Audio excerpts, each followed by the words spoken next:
Однажды сидел Умар, да будет доволен им Аллах, а перед ним упомянули об Абу Бакре, да будет доволен им Аллах. Тогда Умар заплакал.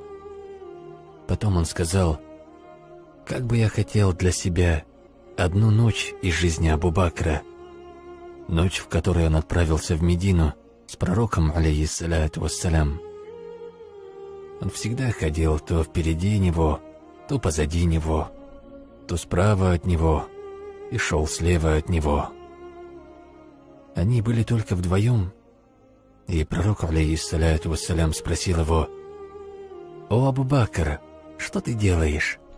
Он сказал: «О, пророк Аллаха, я вспомнил, что могут быть разбойники впереди нас, и поэтому шел впереди тебя. Затем вспомнил, что за нами следует отряд, и поэтому начал идти позади тебя, чтобы защитить тебя. А потом я вспомнил, что по обе стороны тут есть племена, и поэтому шел слева и справа от тебя. Я не знаю, что делать». Они спрятались в пещере, а пророк, алейхиссалату вассалям, был настолько уставшим, что положил свою голову на ноги Абу Бакра. И пока пророк, саллаллаху алейхи вассалям, спал, а в пещере ведь были дыры, Абу Бакр же, да будет доволен им Аллах, порвал свою рубашку и пытался закрыть все эти норы ею. Но остались 4 или 5, которые он не смог закрыть. И он видит, что скорпионы и змеи начали выходить.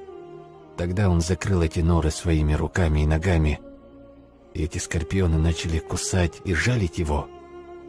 Абу Бакр не сдвинулся с места, так как не хотел будить пророка, алейхиссалату вассалям. Пророк, саллаллаху алейхи вассалям, проснулся только после того, как на его лицо капнула слеза Абу Бакра.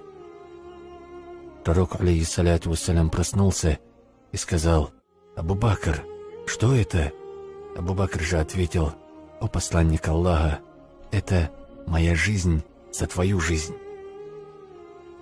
Вот почему плакал Умар.